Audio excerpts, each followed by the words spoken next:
L'invité business avec Banque Populaire Grand Ouest et sa banque d'affaires de proximité autochtone.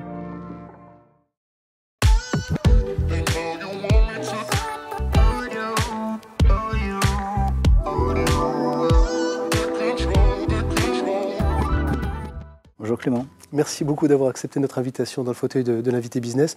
Puis très heureux de vous recevoir bien sûr chez vous à Concarneau, dans ce magnifique restaurant évidemment, Le Chantier. On va revenir sur votre histoire, sur l'histoire de cette entreprise. C'est d'abord avant tout une histoire de passionnés. D'abord dans votre famille, votre grand-père qui était charron, spécialiste du bois et du métal, fabricant de véhicules d'attelage et attelés.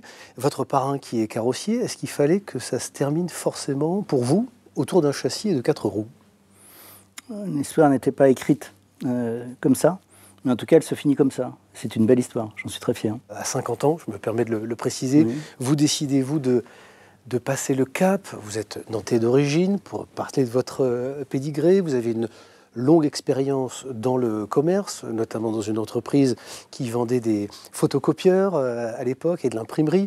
Vous avez eu un parcours dans l'automobile également, mais toujours en tant que salarié. Et à 50 ans, vous décidez de devenir dirigeant. Qu'est-ce qui vous a fait passer le cap?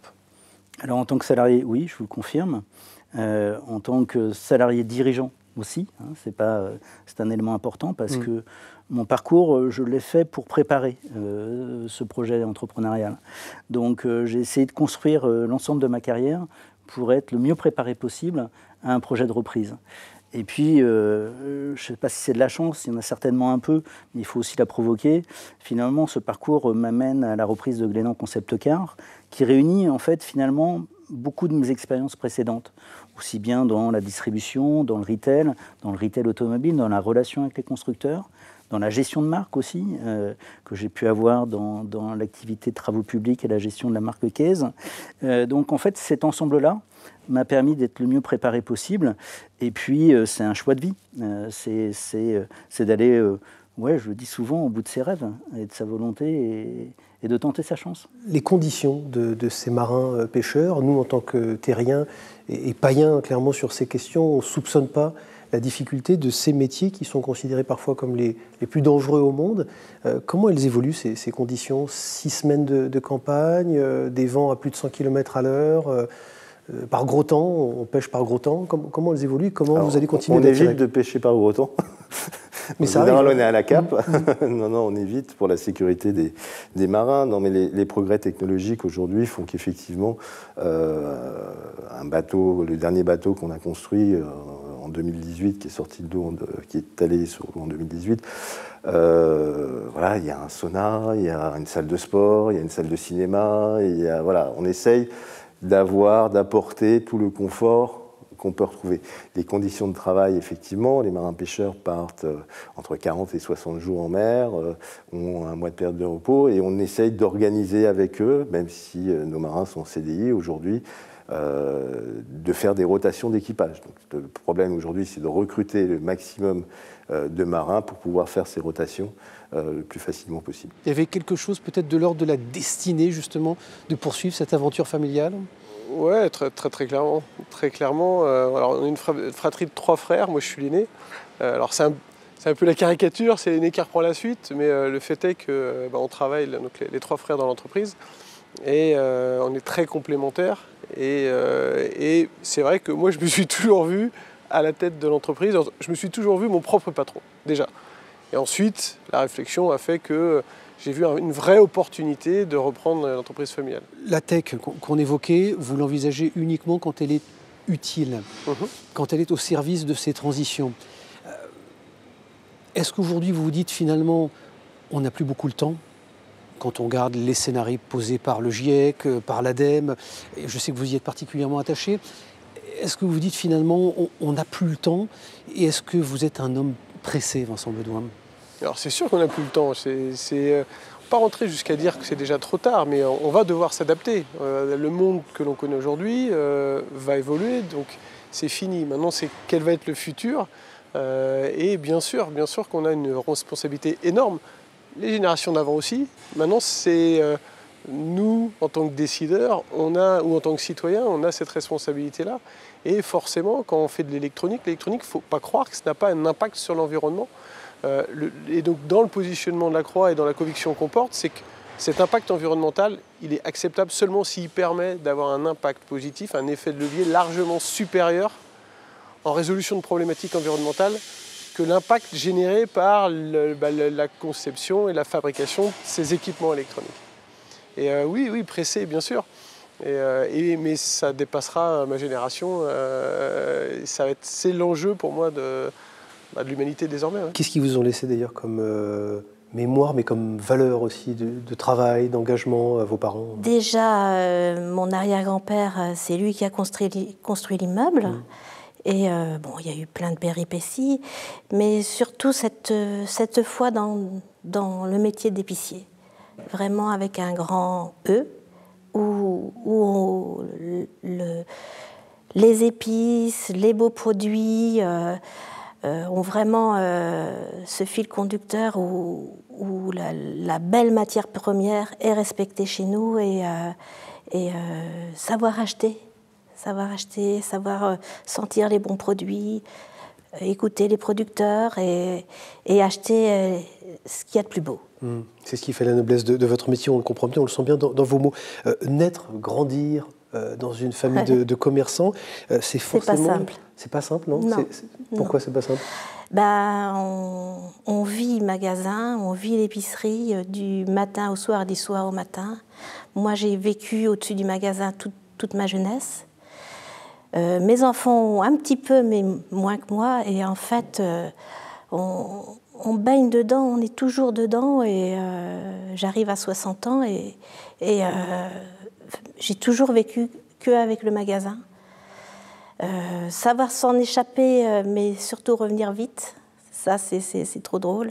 Et j'essaye de faire passer ce message-là à mes enfants. Je pense qu'ils l'ont compris. On l'a bien compris, il faut redorer en tout cas ces métiers industriels, leur redonner évidemment la noblesse qu'ils ont. On a bien vu, vous êtes entêté, vous avez eu raison justement de vous engager sur ces parcours-là. Très concrètement, de manière pragmatique, ça veut dire quoi? Des partenariats avec des écoles pour une vraie adéquation entre les compétences et vos besoins? Alors évidemment, on parle souvent de l'image de l'entreprise, donc on a besoin de la travailler pour être attractif. Mais ça va bien au-delà de ça. On travaille par exemple avec le CINAV, qui est un organisme qui fait la promotion des métiers de l'industrie navale. Et donc là, l'idée, c'est de convaincre les jeunes, les étudiants, les enseignants, les familles, qu'il y a un vrai potentiel et de vraies activités. Et donc ça va être long. Je pense qu'on est sur un cycle là de 10 à 15 ans pour redorer le blason de l'activité, de nos activités, et par ailleurs former, puisqu'on a des métiers qui sont assez longs en termes de formation. Faire un bon soudeur, c'est 10 ans.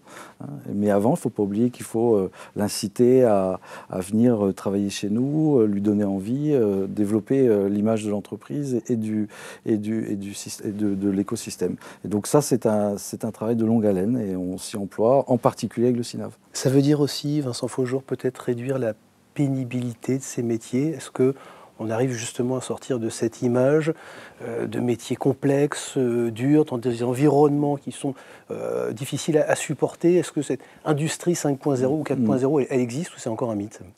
Non, c'est pas un mythe. Les conditions de travail ont évolué énormément, évolué.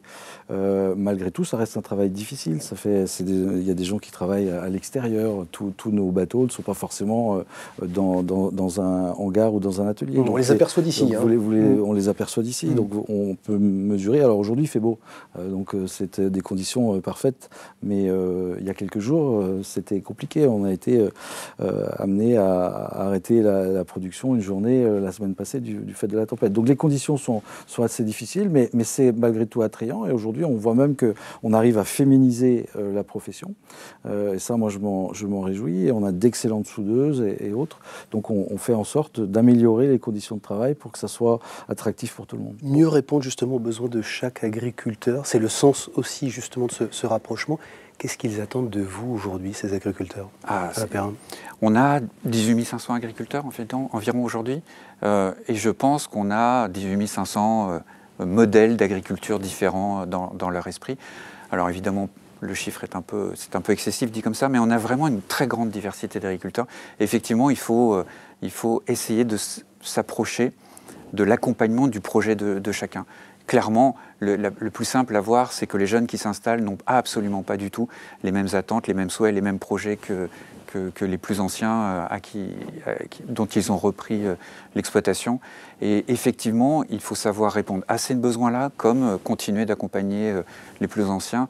Ça fait partie du projet d'Eureden. C'est l'un des morceaux de l'ADN du projet Eureden. Donc pour terminer, parce que c'est important, on a parlé évidemment du passé avec vos grands-parents, vos parents, des très bons conseils qui vous ont transmis, notamment de ne pas négocier avec cette qualité qu'on évoque depuis le début de notre entretien.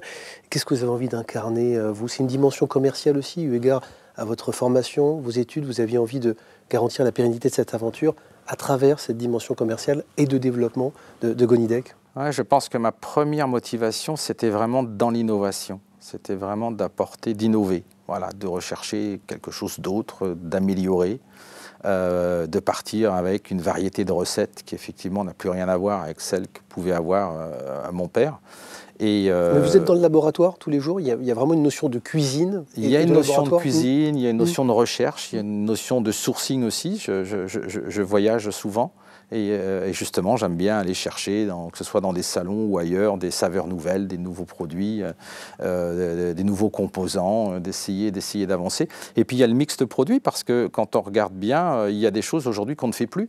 Alors c'est pas notre principal produit parce que on parle du thon tropical qui est un thon pêché et qu'on fabrique aujourd'hui qu'à partir de longe, principalement Henriette, mais c'est justement aussi d'être à la pointe, en fait ce qu'on dit toujours c'est que vous pouvez hériter. Mais si vous n'apportez pas votre pierre à l'édifice, votre entreprise elle se transforme en musée. Si vous n'apportez pas quelque chose en faisant en sorte que cette entreprise d'hier soit une entreprise dans le temps présent, c'est relativement problématique. Et c'est tout ce que vous incarnez, bien sûr, dans c'est ce que j'essaye de faire. De cette entreprise, justement, et votre passage de relais. On l'a bien compris. Merci beaucoup, Jacques Gonidec. Merci d'avoir accepté notre invitation dans le fauteuil de l'invité business. Merci.